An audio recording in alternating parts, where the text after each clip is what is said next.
And welcome back. Well, there are people like me that enjoy mowing the lawn. You do. I do. Your mom does too. But what if your mower isn't working well? That can be pretty frustrating.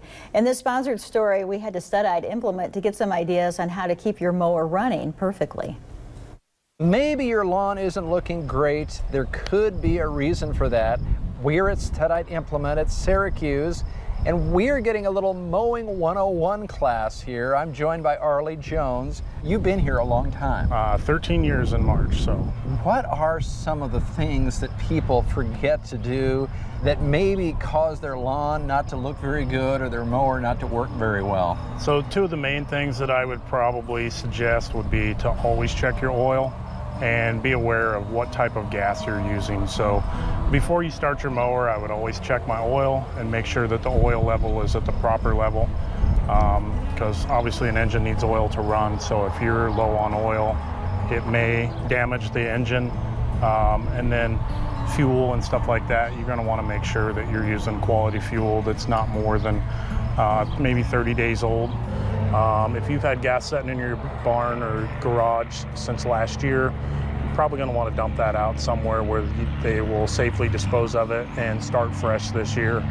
And then, you know, before winter, when you know you're not using it anymore, it's always a good idea to put some stabilizer in there and let the engine run for 10-15 minutes just to circulate that through there. Stabilizer just basically keeps your fuel fresh, helps keep moisture out.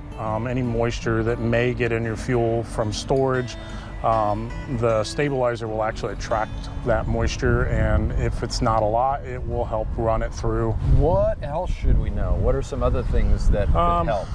Probably the best thing a customer could do is always keep their mower clean. Keep it cleaned off. Keep the grass and everything away from the belts and the idlers and all that type of stuff.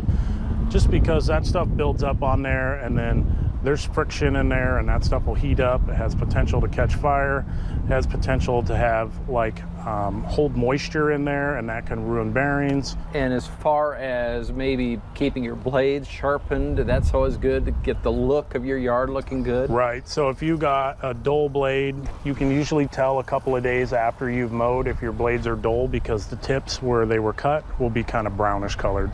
If you got a good sharp blade, it'll stay green all the time. So, and then along with that too, if you're mowing wet, heavy grass and it's not throwing the grass out, it's probably a good idea to clean the underside of your deck, because stuff gets built up in there and it gets dusty in there, and then you mow wet and it gets clumpy in there, and then you don't clean it out, and it can just really cause a lot of problems with like the lift edge of your blade. I've seen it where the lift edge is actually hitting the stuff underneath the deck, and then that wears out the blade a lot faster, and it just doesn't throw the grass like it should. All right, well, Arlie, I know I learned a lot from you today. It's good to kind of hear some of these good expert ideas from you. So thank you very much. Thank you, you're welcome.